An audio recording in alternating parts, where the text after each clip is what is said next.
With a background in development and product management, she brings more than 20 years of experience in the data security and in the storage industries.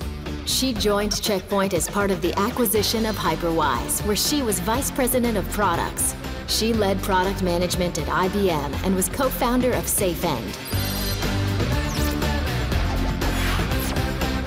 Ladies and gentlemen, please welcome Check Point's Head of Threat Prevention Product Management, Orli Gann.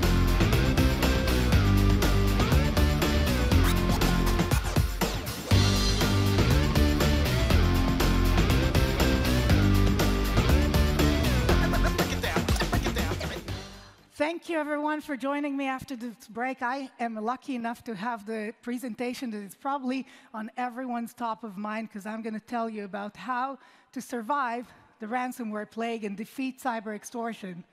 But as you all know, when you're going to war and you want to defeat your enemy, the first thing you want to do is know your enemy.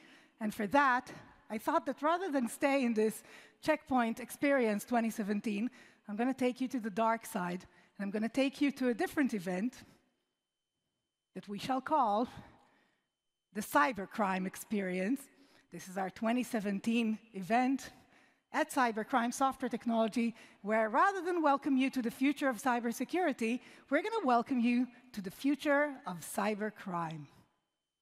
And let's get started with this keynote session of our event, where we teach you how to enjoy the ransomware plague and how to win with cyber extortion.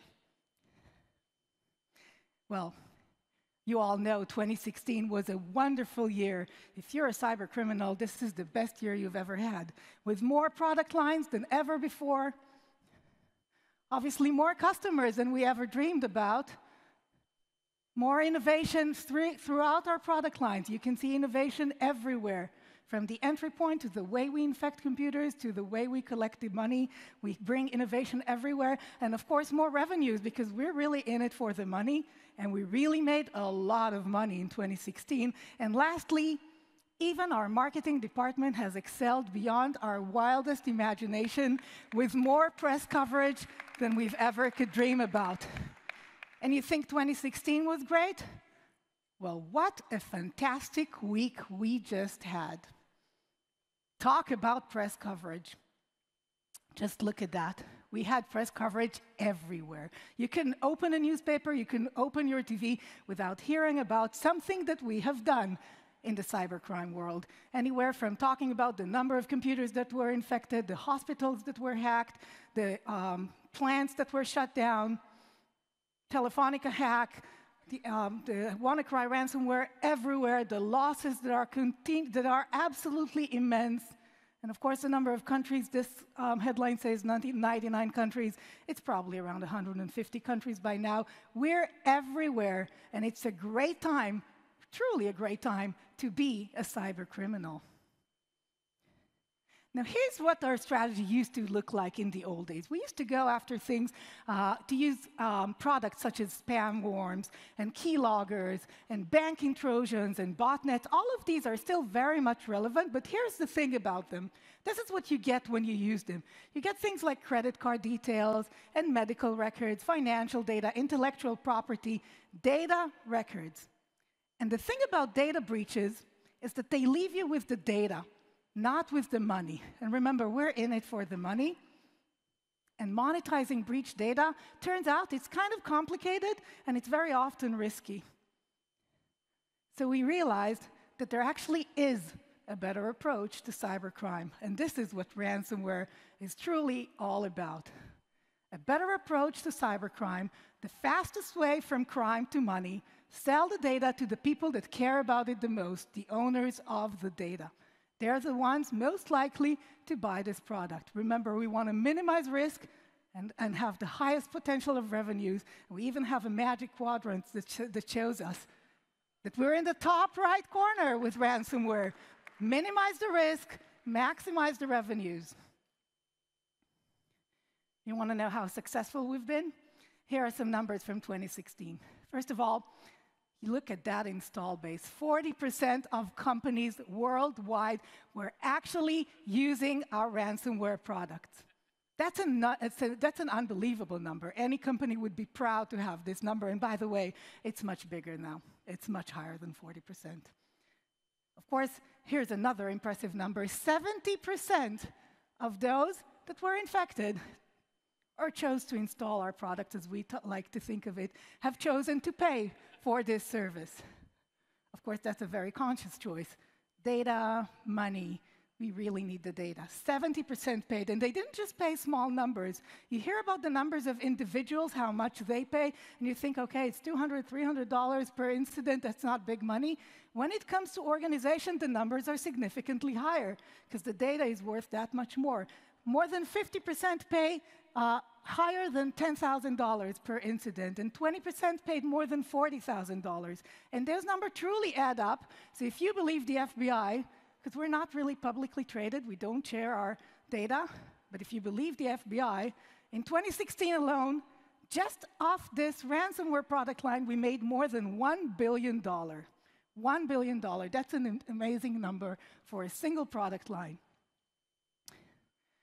Now, ransomware, while we think of it as a modern-day threat, it's really nothing new. Truly, the first ransomware was seen in late 1989. And at that time, this was the distribution method.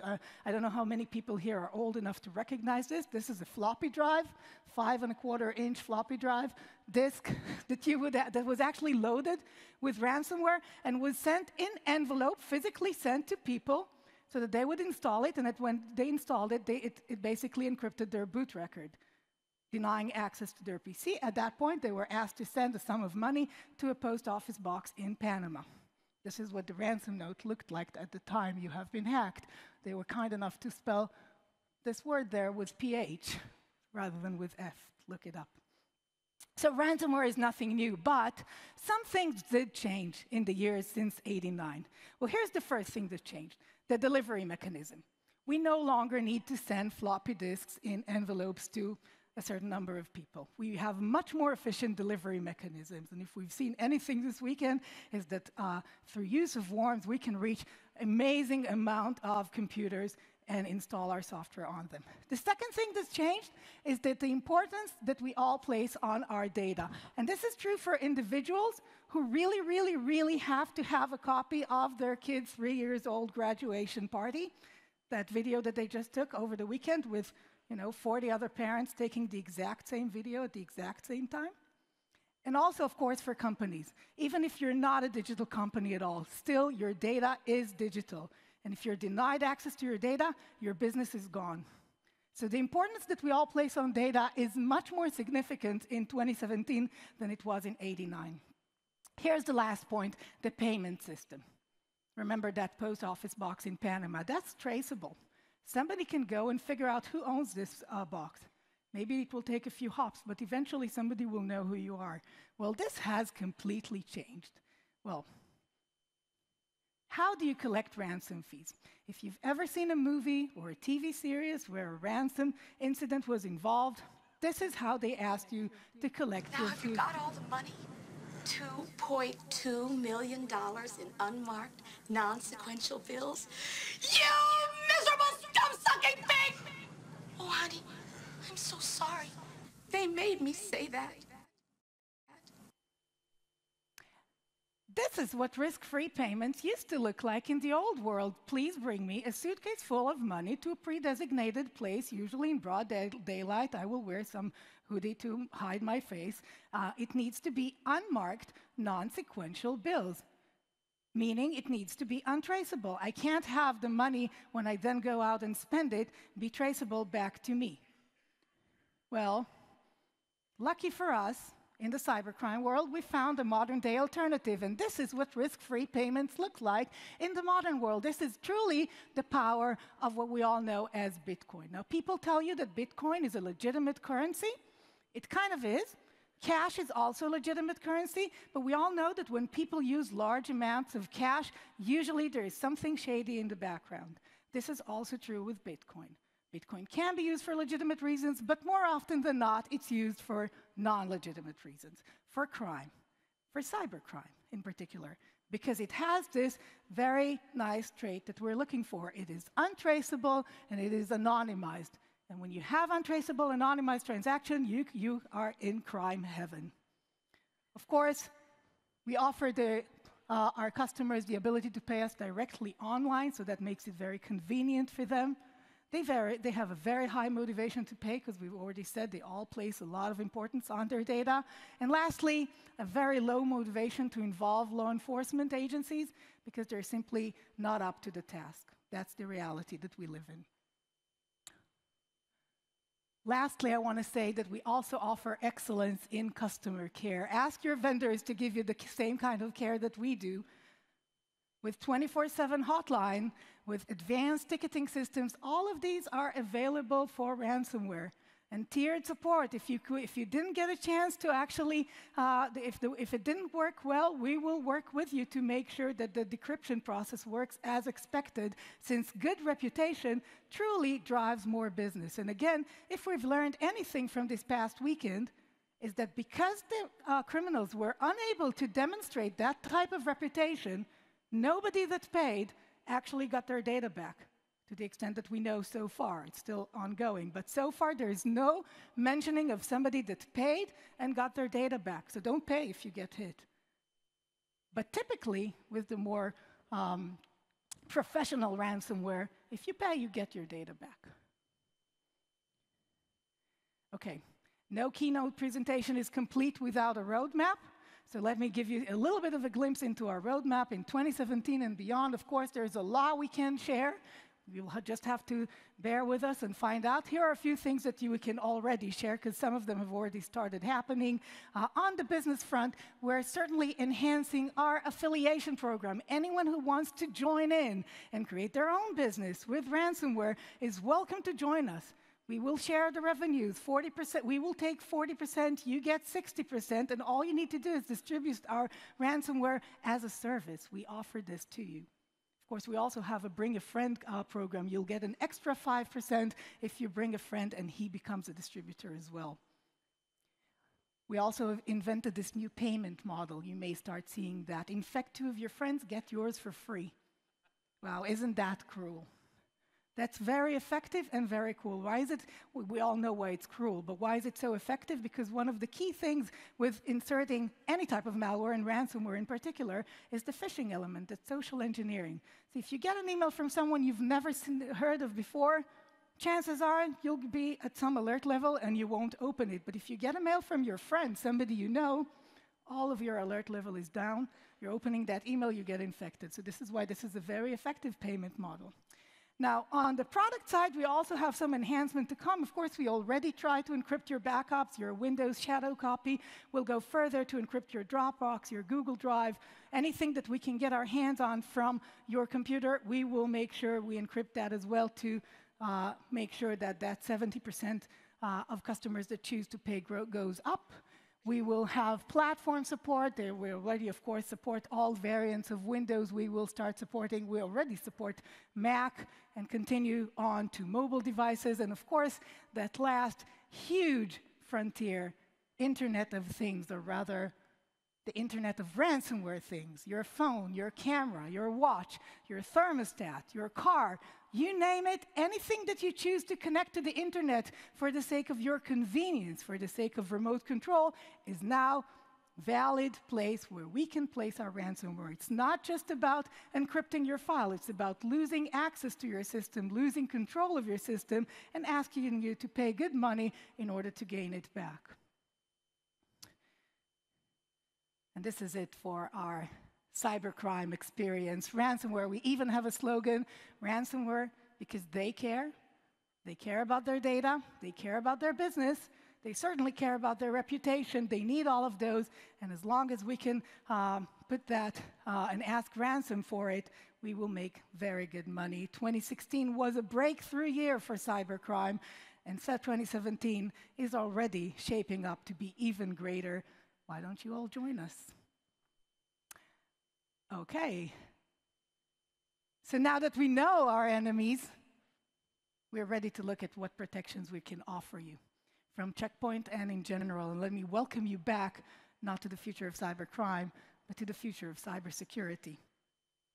And there's actually a lot that we can do in order to survive this ransomware plague. And the first three things that I will show you are things that you already know. And if you haven't done them or you're not doing them well enough, you really should. Here's the number one thing: educate. Tell your people repeatedly and teach them that if they get an email that says naked people of celebrities, they probably don't want to open that. It's probably a bad idea. If they get something that doesn't look right, don't open it. That's the first thing. But education can only take you so far. It only takes one person, absent-minded, busy, in order to bypass that barrier. So here's the next thing that I want to offer you all: backup. That's just a generally good practice. Everybody backs up. Everybody tries to make sure their backups are current. Sometimes backup is the best way to recover from ransomware. There's a lot of cost involved in recovering through backup, but it may be the only thing that you have left, certainly if you're hit by ransomware that's not as professional and won't actually give you your data back if you pay for it. So backup is a generally good idea. The third one, again, if we've learned anything this past weekend, is that patching is truly important, because the patch for the SMB protocol was available for 2 months. 2 whole months. Now, of course, if you're using an old system like Windows XP, it didn't exist. It only existed after Microsoft realized that they have to serve the community. But still, patching is a very good practice that you definitely need to take in order to protect yourself. So these are the 3 that you can do, and you don't need Check Point's help to do that. But here's the 4th one, which is also an important one, because security always comes in layers. So here's that 4th one, and that is protect. Effective technologies are available. We tend to look at the technologies that exist today and say, well, it's not effective. If somebody wants to hit me, they will be successful. This is probably true. But the amount of targeted attacks that we see, number-wise, are minuscule compared to the amount of statistical attacks, the ones that you basically just look for who's most vulnerable. And you don't want to be that person. You don't want to be that company. Effective technologies do exist, despite what you might think, despite saying any technology can be bypassed. This is not true. There are technologies that are extremely effective and would protect you. And here's one, an extremely effective protection from Check Point that we call the Check Point Anti-Ransomware. And this, by the way, was launched in February, so you cannot blame us for launching something just because there was an attack this weekend. It was launched 2 months in advance. And here's what it is. It's a technology that allows us to prevent even the most evasive and zero-day variants of ransomware. And it doesn't just settle for that. It actually is capable of recovering any files that may have been encrypted in the process. Lastly, you should know this is an endpoint technology. It is currently included as part of our SandBlast agent for the same price as before. And it's now also offered, this is actually new, but was planned before the attack. It's now also available as a standalone agent to augment any other endpoint technologies that you already have. If you only need the component that would protect you from ransomware, you can get that from us as well. Here's a little bit under the hood of how anti-ransomware works. First of all, on an ongoing basis, we conduct behavioral analysis. And that means that we basically look at a lot of indicators going on the system, looking for things that are common across all ransomware variants.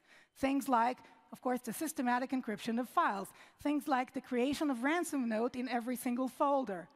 Things like access to shadow copy from an unauthorized process. All of those things, and there are dozens of such traits that we look for, together can tell us that this computer is currently under a ransomware attack. And once detected, this is what will happen. First, we will run a very short, quick analysis that's based on the forensics data that we continuously collect on this endpoint. And this will give us a full understanding of the attack, not just what is the process that is currently handling the encryption, but rather the entire tree of how this thing got in, everything that it did since, every possible component that may be used to launch it again, even if you delete that process. And this is key, having that full understanding of the attack, because then we are able to offer the full and complete quarantine and remediation of this infection. The entire tree, we go backwards and delete any file that may have been dropped, any registry key, any process, everything is contained, and the system is back to being fully operational. But of course, occasionally, a few files during that process will still be encrypted. This doesn't happen all the time. With most variants, in fact, we're able to do the detection before this happens. But sometimes a few files will be encrypted, and we don't want you to lose a single file, which is why we have the second part of this technology, the data snapshots. Continuously creating just-in-time, short-term file backups. Every time you modify a file, we keep a backup. We don't keep it for eternity. We only keep it to the extent that we need to understand whether this is part of a ransomware attack or not. If it's a legitimate change, we get rid of it. If it's not, we have it available. And when we have it available and ransomware was detected, we can, in a click of a button, restore all of these files back to normal. I urge all of you to go online on YouTube or go down to the tech room. You will see either a live demonstration or a video showcasing how this technology works in real time and how effective it truly is in bringing you back to normal operation within seconds. And we also want to be very proud with the effectiveness of this technology. In order to test how effective this technology is, what we've done is we turned off any other protection that we have. And you know that from Check Point we have many, many layers of protection. We turned all of them off, no signatures, no anti-bot, no sandbox, no nothing, just anti-ransomware alone on an endpoint.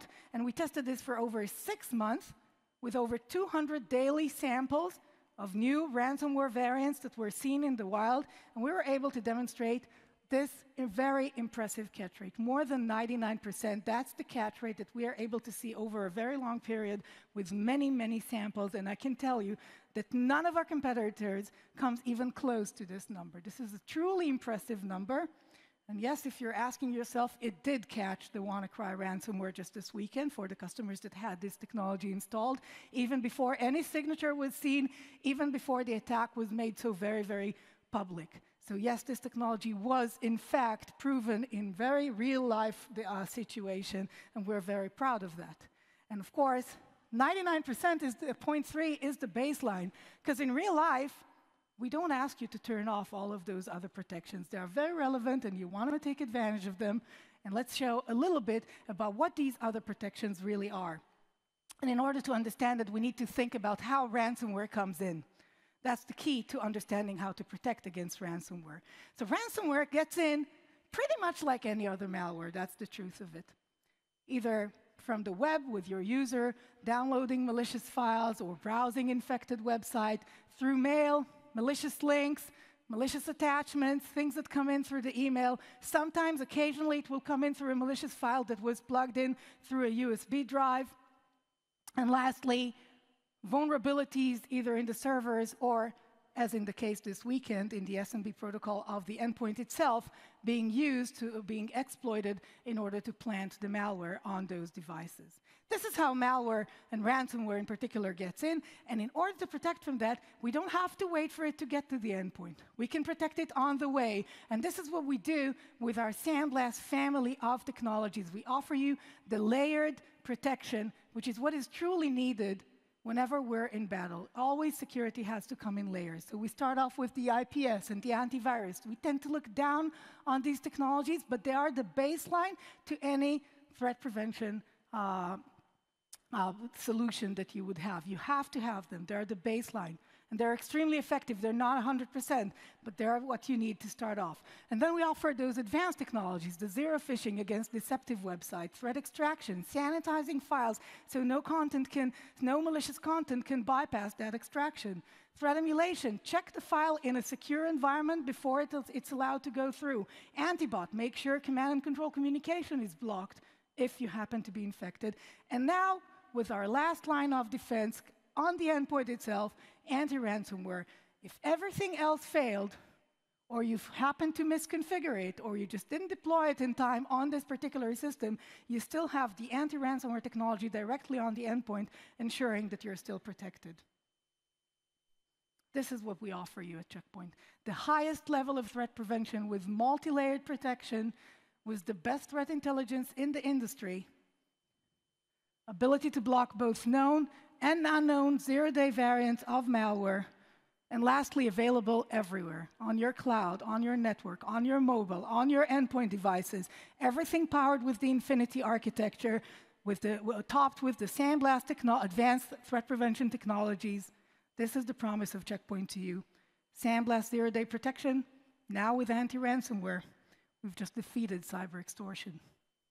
Thank you very much.